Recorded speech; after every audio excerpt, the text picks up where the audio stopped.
እንኳን ለፍስለታ በዓል እንዲሁም ለበዓታ ማርያም ወራዊ መታሰቢያ በዓል እንዲሁም በዚህች ዕለት ታስበው ለሚውሉ ቅዱሳን ወራዊና ዓመታዊ መታሰቢያ በዓላችሁ በሰላም አደረሳችሁ አደረሰን። ከዚህ በመቀጠል በወርሃ ነሐሴ 2 የሚነበብ የበዓታ ማርያም ታምር እናሰማለን። ልመናዋ ክብሯ ለዘላለሙ በእውነት ይደርብንና አምላክን የወለደች በሁለት ወገን ድንግል የሆነች ማለትም በድንጋሌ ሥጋ በድንጋሌ ነፍስ የጸናች ክብርት እመቤታችን ያደረገችው ታምር ነው። ከካህናት ወገን የምትሆን ሐና የምትባል ሚስት ያገባ ኢያቄም የሚባል ከነገደ ይሁዳ የተወለደ አንድ ሰውም ነበረ። ሁለቱም እግዚአብሔርን የሚወዱ እግዚአብሔር የሚወዳቸው ደጎችም ነበሩ። እግዚአብሔርን በሥራው ሕግ ጸንተው ይኖሩም ነበር። ሚስቱ ግን መክናም ትኖር ነበር። ልጅም ስላልነበራቸው አዝነው ተክዘው ይኖሩም ነበር። ዕለት ዕለትም ወደ ቤተ እግዚአብሔር እየሄዱ ልጅ ይሰጣቸው ዘንድ በሐዘንና በልቅሶ ልመናቸውን ወደ እግዚአብሔር ያቀርቡም ነበረ። ገንዘባቸውንም ከፍለው ለድሆችና ለጦም አዳሪዎች ለቤተ እግዚአብሔርም ይሰጡም ነበረ። እግዚአብሔርም ልጅ በመስጠት ልመናቸውን ይቀበላቸው ዘንድ ይደረግልናል በማለት ተስፋ ጸንተው የሚኖሩም ነበረ። ዕለታትም አንድ ቀን ሐና ሚስቱና ኢያቄም ወጥተው ወደ ተክል ቦታም ገቡ። ቁመውም ሲጸልዩ እርግቦች ከልጆቻቸው ጋር ደስ ብሏቸው ሲጫወቱም አይተው ልጅ ስለሌላቸው ፈጽሞም አዘኑ። ከሐዘናቸውም ብዛት የተነሳ እንቅልፋቸውንም ተኙ። ሐናም ተኝታ ሳለች በባሏ በኢያቄም እጅ በትር እንደያዘች ያችን በትር አበባ አፍርታም አየቻት። ሁለተኛም እሱ በሐና እጅ ከፍሬ ሁሉ የሚበስለውን የሌለ የሚጣፍጥ መልካም ፍሬም ተይዞም አየ። ከእንቅልፋቸውም በነቁ ጊዜ ደስም አላቸው። በመኝታቸውም ስላዩ ነገር እርስ በራሳቸውም ተነጋገሩ፣ እግዚአብሔርንም አመሰገኑት። ከዚህም በኋላ ፈቃደ እግዚአብሔር ይሁን ብለው ወደ ቤታቸውም ገቡ። ከዚህም በኋላ ሐና ጸነሰች፣ ጽንሱም ታወቀ። የሰጠከኝን ልጅም በመባ አሳድጌ እሰጥሃለሁ ብላ ለእግዚአብሔርም ተሳለች። ሁልጊዜም በጾም በጸሎት ተወስና በጾም በደስታ ለድሆችና ለጦም አዳሪዎች ምጽዋትም ስትሰጥ ኖረች። ይህንንም ሁሉ ስላደረገልኝ ፈንታ ለእግዚአብሔር ምኑረ ውለታ አደርግለታለሁም ብላ በልባም አሰበች። ለመሥዋዕትም የማይሆነውንም ምግብ ሁሉ ከመብላትም ትከለከልም ነበር። ስግደትም ታበዛ ነበር። የሰጣትንም ይጠብቅላት ዘንድ ወደ እግዚአብሔር ልመናም አበዛች። ከሦስት ወር በኋላም የሐና ጽንሷ ታወቀ። የእሷ ዘመዶችም የባሏ ዘመዶችም በሰሙ ጊዜ ወደ እርሷ መጥተው የጽንሰትሽ ዘመን ካለፈ በኋላ ለአንቺ የተደረገው ይህ የማይነገረው ነገር ምንድነውም አሏት።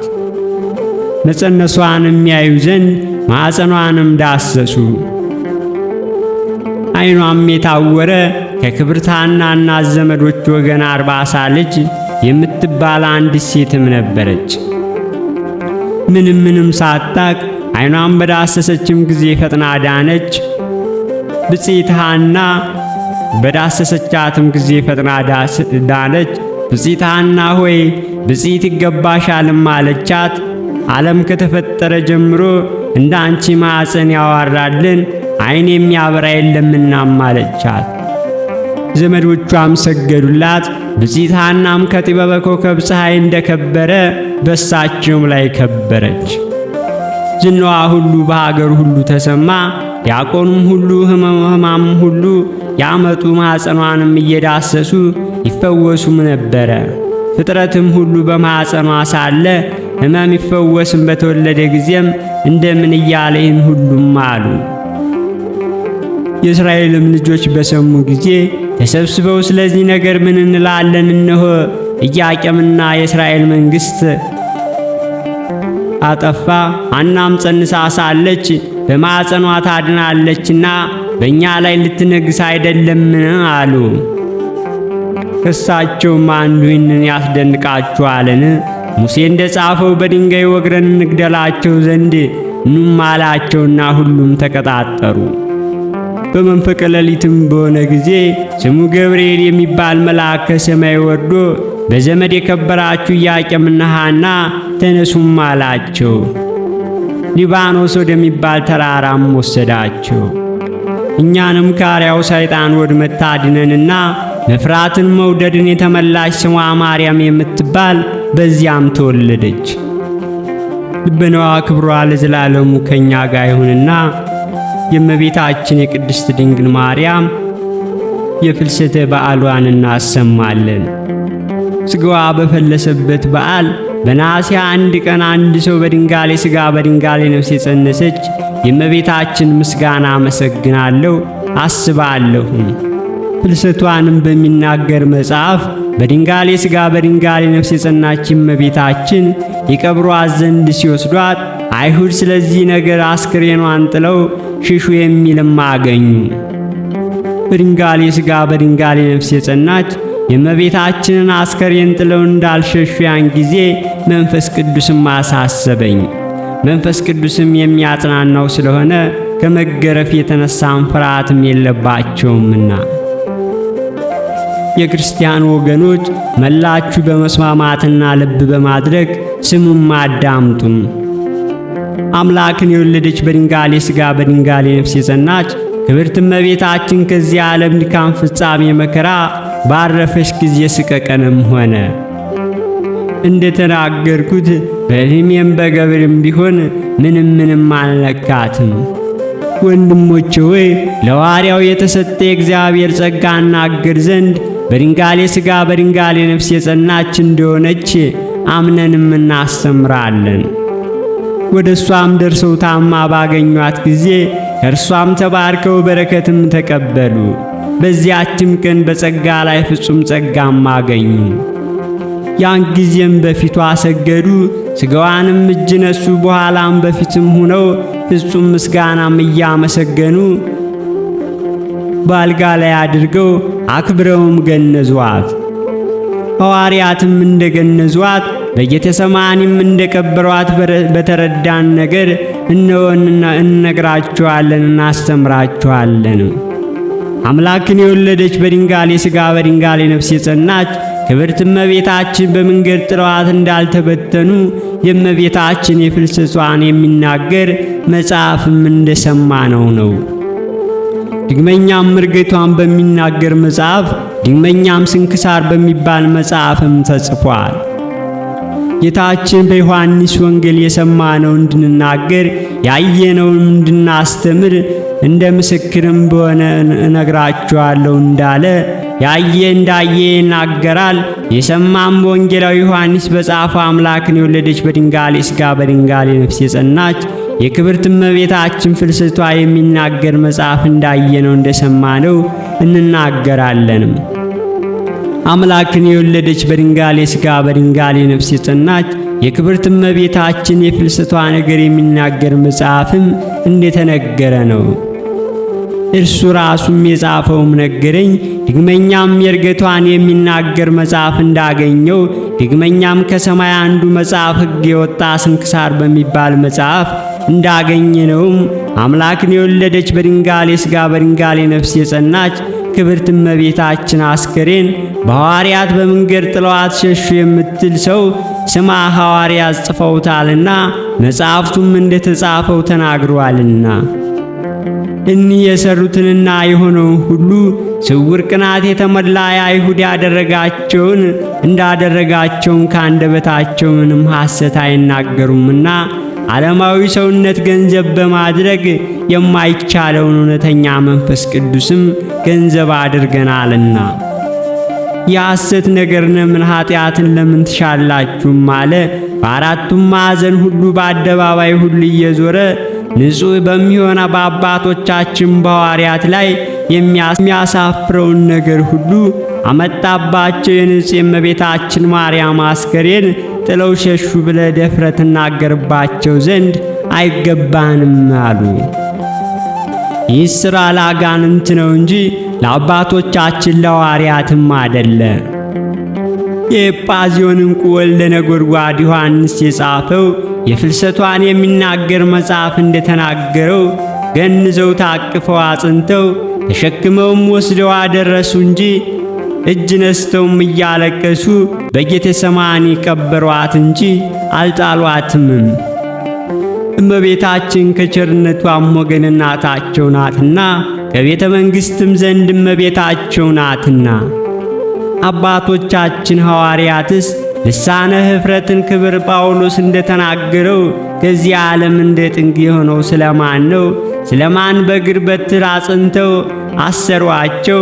ከዓለማውያን መኳንንት ነገሥታት ዘንድ ጸብ ክርክር ባለበት አደባባይ ስለምን ማን መከራ አጸኑባቸውም ብሎ እንደተናገረው ሰውን ሁሉ ባጠመቁ ጊዜ አምላክን የወለደች በድንጋሌ ሥጋ በድንጋሌ ነፍስ የጸናች የክብርት እመቤታችንን ነገር በማስተማር አይደለምን? የጌታችንም የኢየሱስ ክርስቶስን ነገር በማስተማር አይደለንምን? ቀድሞ ሁሉም በፈጠረ በአብም ታምናለህን? ሁለትም ከአምላክ አብ በተወለደ ሰውም በሆነ አምላክም በጌታችን በኢየሱስ ክርስቶስ ታምናለህ። ከአብ ጋር ዓለም ሳይፈጠርም ነበረና በድንጋሌ ሥጋ በድንጋሌ ነፍስ የጸናች ክብርት እመቤታችን የተወለደ ጲላጦስ ፊት የተሰቀለውም እየሞተ በሦስተኛውም ቀን ከሙታን ተለይቶ የተነሳ ተነስቷልም ወደ ሰማይም ያርጋልም። በአባቱም ሕሪና የተቀመጠ ለጻድቃን ፍረድላቸው በኃጥአንም ሊፈርድባቸው የሚመጣው እሱ ነውን? በመንፈስ ቅዱስም ታምናለህን? በክብር ቤተ ክርስቲያንም ታምናለህ? እንደዚህም ሁሉ ሐዋርያት አስቀድመው ጌታችን በጻፈው ቃል ኪዳን እንዳስተማሯቸውም አጠመቁ። አንተ ሰው ማንን አስተማሩም ትላለህ? ከሀገር ወደ ሀገር ስለማን ተሰደዱ? ስለማንስ ተራቡም ተጠሙ?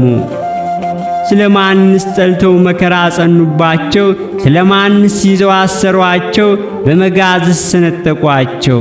ስለማንስ ገረፏቸው? ስለማንስ ገሰጿቸው? የሐዋርያት ሥራ የሚናገረው መጽሐፋቸው የእሳቸውን ነገር እንዲህ ብሎ ነግሮናልና ሊቀ ካህናትን የሰዱቃውያን ወገኖች በጠላትነት ተነሱባቸው። በእሳቸውም ቀንተው ሐዋርያትን ይዘው አስረው በግዛት ቤትም አዋሏቸው። ከእግዚአብሔርም የታዘዘ መልአክ የግዛትን ቤት በር ከፍቶ አውጥቶ ሄዳችሁ ከምኵራብ ገብታችሁ ይህንን የክርስቶስን ነገር ለሕዝቡም ንገሯቸውም አላቸው። ሰምተውም ማልደው ሲነጋም ሄዱ። ሊቀ ካህናቱም ከእሳቸውም ጋር ያሉ መጥተው በቤተ ክርስቲያን የተሾሙትን ሊቃውንታን ወደ አደባባይም ሰብስበው ያመጧቸው ዘንድም ወደ ግዛት ቤትም ላኳቸው። ብላቴናዎቹም ባገኟቸው ጊዜ ተመልሰው ሂደው የግዛቱን ቤት ተቆልፎ ተዘግቶ በአራቱም ማዕዘን ተወርሮ ዘበኞችም በሩን ሲጠብቁ አገኘንም አሏቸው። በተከፈተም ጊዜ በውስጡ ያገኘነው ነገርም የለም አሏቸው። ሊቀ ካህናቱም ከምኵራብ የተሾመውን ይህንን ነገር ሰምተው የሚሰሩትን አጤኑ። ይህንንም ነገር ምንድነውም አሉ። አንዱም መጥቶ ያሰሯቸው እኒህ ሰዎች ከምኵራብ ገብተው ቁመው ለሕዝቡ እነሆ ያስተምራሉም አላቸው። ከዚህም በኋላ የምኵራብ ሽብ ከብላቴናዎቹ ጋር ሄዶ እያታለለም አመጣቸው። እንዳይወግራቸውም ሕዝቡ ይፈራቸውም ነበርና አምጥተውም በአደባባይ መካከል አቁመው በኢየሱስ ክርስቶስ ለምንም ለማንም እንዳታስተምሩ ከልክለናችሁ አልነበረም ብለው ሊቀ ካህናቱንም መረመሯቸው። ትምህርታችሁንም በኢየሩሳሌም እነሆ ከሁሉም አደረሳችሁ። የዚህ ዓለም ሰው ደመኛ በእኛ ልትመልሱ ትወዳላችሁንም አላቸው። ሐዋርያትም ጴጥሮስና ዮሐንስም ፈራሽ በስባሽ ከሆነ ደስ ከምናሰኝ ከእግዚአብሔር ደስ ማሰኘት ይሻላል ብሎ መለሰላቸው። ሐዋርያትንም ጠርተው ገስጸውም ገርፈዋቸውም እንግዲህ ወዲህ የጌታችን የኢየሱስ ክርስቶስ ስም ሕይወት መድኃኒት እንደሆነ ለሰው እንዳያስተምሩም ገርፈውም ተዋቸው። ደስ እያላቸውም ከአደባባይ ፊት ወጡ። በስሙ ስላመኑ መከራ ያጸኑባቸው ዘንድም አድሏቸዋልና። ሐዋርያትም የዛ ዓለም ነገሥታት ሁሉ ከሥራቸው ከፈረሳቸው ጋር ጦራቸውም ሁሉ ጋር ተሰብስበው ቢመጡባቸው አምላክን የወለደች በድንጋሌ ሥጋ በድንጋሌ ነፍስ የጸናች የክብርት እመቤታችንን አስከሬን ባልጣሉትም ነበር። የእመቤታችን የማርያም ፍቅር የልጇ የጌታችን የኢየሱስ ክርስቶስን ፍቅር የሚያስተዋቸው የለምና። ክብር ጳውሎስም የክርስቶስ ፍቅር ማን ያስተውረናል? መከራ ችግር ነው? ከሀገር መሰደድ ነውን? ራብ ነውን? መራቆት ነውን? ጎራደው ነውን? ጭንቁ ነው ብሎ ስለ ሐዋርያትም እንደተናገረው መጽሐፍም በሱ ስላመነ ዕለት ከዕለት ይገሉናል እንዳለ እንደሚታረድ በጎችም ሁነን እንደዚሁ ስለወደደን ፍቅሩንም አበዛለንም አለ። ነገር ግን ስለ ጌታችን ስለ ኢየሱስ ክርስቶስ የምናፈቅረው ፍቅር የሚያስተወን እንደሌለም እናምናለንና እንገድላችኋለንና አድናችኋለን ቢሉ ሹማምንት ተሹመው የተሻሩ ሊቃውንታትም መኳንንታትም ቢገረሙብንም ያለው ትውልድ ይመጣ ዘንድ ያለው ትውልድ ቢገረምብን ከኒህ ሁሉ በላይ ካለ ተራራ ቢያግዘን ከድንግል እንደጠላችሁም ቢሆንም ከእልፍ ፍጥረት ቢገረምም የክርስቶስ ከመናፈቅና ፍቅር መለየት የሚቻለው ነገር የለምና። አንተ ሰው አስተውል። አምላክን ከወለደች በድንጋሌ ሥጋ በድንጋሌ ነፍስ ከጸናች ክብርት እመቤታችን ፍቅርና የዓለም መድኃኒት የሚሆነው የጌታችን የኢየሱስ ክርስቶስ ከምናፈቅረው ፍቅር ይሻላል ዘንድም መለየት የሚቻለን የለምና። ልመናዋ ክብሯ በእውነት ለዘላለሙ ይደርብን፣ አሜን። አንድ አምላክ በሆነ በአብ በወልድ በመንፈስ ቅዱስ ስም ነሐሴ 3 ቀን በዚች ቀን በገድል የተጠመደ መስተጋድል የከበረ አባት አባ ስምዖን ዘአምድም አረፈ። የዚህም ቅዱስ 6 ዓመት በሆነው ጊዜ አባቱ የበጎች ጠባቂም አደረገው። ወደ ቤተ ክርስቲያንም በሚሄድ ሁል ጊዜ ቅዱሳት መጻሕፍትን ይሰማ ነበር። የእግዚአብሔርንም ቸርነት አነሳስቶት ወደ አንድ ገዳም ሂዶ መነኮሳት ብዙ ዘመናትም በገድል ተጠምዶ ሲያገለግልና ሰውነቱንም ሲያስጨንቅ ኖረ። ከዚህም በኋላ ገመድ ሥጋውን በጥሶ እስኪገባ ድረስ በወገቡ ላይም ገመድም አሰረ። ሥጋውም ተልቶ ከእርሱ ክፉ ሽታ ይወጣ ነበር። ስለ ክፉ ሽታው መነኮሳት አዝነው ተጸይፈውት ወደ አባ ምኔቱም ተሰብስበው ይህንን መነኮሳት ስምዖንን ከኛ ዘንድ ካላወጣኸው አለዚያ አንተን ትተን ወደ ሌላ እንሄዳለንም አሉ። እርሱም ምን አደረጋችሁም? እነርሱም ጥራውና አንተ ራስህ እየውም አሉት። ጠርቶትም መጥቶ በፊቱ በቆመ ጊዜ ደም ከመግልጋ በእግሮች ላይ ሲፈስም አየ። አባ ምኔቱም እጅግ አስጨነቀው። አባ ምኔትም በእርሱ ላይ ተቆጥቶ ይህንን ታደርግ ዘንድ እንዴት ደፈርክም አለው። በታላቅ ድካምም ያን ገመድ ከሥጋው ውስጥ አውጥቶ ቁስሉንም እስከሚድን ድረስ 50 መድኃኒትም እያደረገም ቀኖችም ያህል ኖረ። ከዚህም በኋላ አባ ምኔቱም እንዲህ አለው፣ ልጄ ስምዖን ሆይ እንግዲህ ወደ ፈለግከው ቦታ ሂድ። ከዚህም ወጥተህ ሂድ፣ በደረቅ ጉድጓድም ውስጥ ገብተህ እባቦችና ጊንጦችም ጋር ኑርም አለው። ከዚህም በኋላ አገልጋዩ ስምዖንም ለምን ሰደርከው? አሁንስ ፈልገ መልሰው፣ በፍርድ ቀን እርሱ ካንተ ይሻላልና ብሎ ሲገስጸው አባ ምኔቱም ራእይም አየ። አባ ስምዖንም ከገዳሙ ስለመውጣቱም ገሰጸው። በነጋም ጊዜ አባ ምኔቱ ራእይ እንዳየ ስለ አባ ስምዖን እንደገሰጸው ለመነኮሳቱም ነገራቸው። ወንድሞቹም ደንግጠው እጅግ አዝነው እስከምታገኙትም ድረስ ሂዳችሁ በቦታ ሁሉ ፈልጋችሁ አላቸው። ሂደውም ፈልገው ግን አላገኙትም።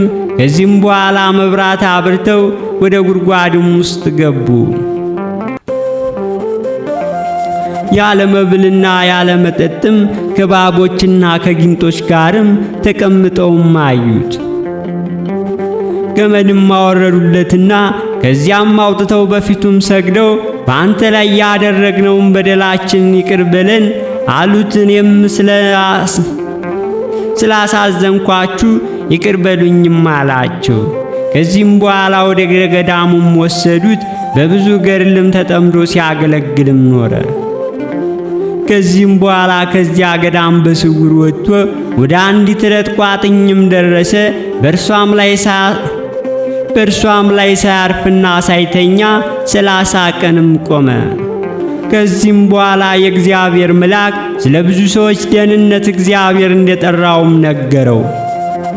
ከዚያም በኋላ ሂዶ ቁመቱ 30 ክንድ የሚሆን ድንጋይ ምሰሶም አገኘ። ድንቅ ታምራትንም እያደረገ በሽተኞችንም እየፈወሰ ወደ እርሱም የሚመጡትን እያስተማረ 12 ዓመትን በድንጋይ ምሰሶ ላይም ቆመ። አባቱም ፈልጎት ነበር፣ ግን ሳያየው ሞተ። እናቱ ግን ወሬውን ሰምታ ከብዙ ዘመናት በኋላ ወደ እርሱም መጣች። በድንጋይ ምሰሶ ላይ ቆሞ አገኘችው። አይታውም አለቀሰች። ከድንጋይ ምሰሶ በታችም ተኛች። ቅዱስ ስምዖንም ጌታችን በጎ ነገር ያደርግላት ዘንድ ስለ እርሷም ለመነው። ያን ጊዜም እንደተኛች አረፈችና ከድንጋዩ ምሰሶ በታችም ቀበሯት። ሰይጣንም በእርሱ ላይ ቀንቶ እግሩን መታው። ከእግሩም ትል እየወደቀ በአንድ እግሩም ብዙ ዓመታትን ሲያገለግልም ኖረ። ከዚህም በኋላ የሽፍቶች አለቃ ወደ እርሱ መጥቶ ንስሐ ገባ። ጥቂት ቀናቶችንም ኑሮ ከዚህም በኋላ የሽፍቶች አለቃ ወደ እርሱ መጥቶ ንስሐ ገቦ ጥቂት ቀናቶችንም ኑሮ አረፈ። በጸሎትም ሕይወትን ወረሰ። ወደ እርሱም ስለሚመጡ ብዙ ሕዝቦች የውሃ መጠማት እንደሚያስጨንቃቸው ወደ እግዚአብሔር ለምኖ ከድንጋዩ ምሰሶ በታች ውሃም አፈለቀላቸው። ዳግመኛም ወደ ሌላ ምሰሶም ተዛውሮ በእርሱም ላይ እንደተጋደለ 30 ዓመትም ኖረ። ብዙዎቹም አረማውያንና ካዲያን ካስተማራቸውና ወደ ፈጣሪያቸው እግዚአብሔርም ከመለሳቸው በኋላ ክብር ይግባውና ወደ ወደደው ክርስቶስ ሄደ። በሰላምም አርፎ የዘላለም ሕይወትንም ወረሰ። ከዚህም በኋላ የአንቀጽ ሊቀ ጳጳስ ቅዱስ አባ ስምዖን እንዳረፈም በሰማ ጊዜ ከካህናት ከዲያቆናት ከሀገሩ መኳንንት ከእርሱ ጋርም ይህንን የቅዱስ አባት ስምዖን ሥጋው ወዳለበት ደረሰ። በታላቅ ክብርም ተሸክመው እየዞሩና እያመሰገኑ ወደ እስክንድርያ አድርገው በቤተ ክርስቲያንም ውስጥ አኖሩት። ከሥጋውም ድንቆችና ታምራቶችንም ታላላቅ ፈውስም ተገለጡ። ለእግዚአብሔር ምስጋና ይሁን። በዚህ መስተጋድል ድንቅ ጸሎት ይማረን፣ በረከቱም ትድረሰን ለዘላለሙ አሜን። በዚህችም ቀን ከመንግሥት ወገን የሆነችው ሶፎንያ ማረፈች። ይህችም ቅድስት ብዙ ሀብትና ብዙ ጥሪትም ነበራት። ክብር ይግባውና ስለ ክርስቶስ ፍቅር የክርስቶስን መከራ መስቀል አንስታም ተሸክማ ዘንድ ከ3 ሴቶች ልጆች ጋር ወደ ሮም ከተማ ሄደች። ንጉሥ እስክንድሮስም ክርስቲያን እንደሆነችም አወቀ። ከልጇ ጋር ወደ አደባባይ ማቀረቧትና ስለ አገሯና ስለ ስሟም ጠይቃት። እርሷም የሚቀድመው ስም የክርስቲያን ነኝ፣ ወላጆች ያወጡልኝ ስም ሶፎንያ ነው። እኔም በጣሊያ ባሉ ብዙ ወገን ክብር ይግባውና በክርስቶስ ፍቃድ ልጅነቴን በመሥዋዕትነት አድርጌ ላቀርብ ወደ ሀገር መጥቻለሁም አለችው። ከዚያም በኋላ የድንገተኛው ንጉሥ ስቃይ እንዲያሰቃያቸውም ልጃቸውንም ፈረደባቸው። ምስክርነታቸውም ከፈጸሙ ከሞቱም በኋላ ገንዘው ከሮም ከተማ ውጭም ቀበሯቸው። በሦስተኛውን ቀን መታሰቢያቸውን ታደርግ ዘንድ ልጆቿ ወደ ተቀበሩበት ከብዙዎቹ ከተማ ሴቶች ጋር ሄደች። እንዲህም ብላ ጸለየች። አክሊል የተቀዳጃችሁ የምታምሩ ፈጽማችሁ ፍጹም የሆናችሁ ልጆች ሆይ እኔም ከእናንተ ጋር ውሰዱኝ። ይህንንም እንዳለች ወዲያውኑ አረፈች፣ ከልጆቿም ጋር ተቀበረች። ለእግዚአብሔር ምስጋና ይሁን። እኛንም በቅዱሳን ደናግል ጸሎት ይማረን ለዘላለሙ አሜን።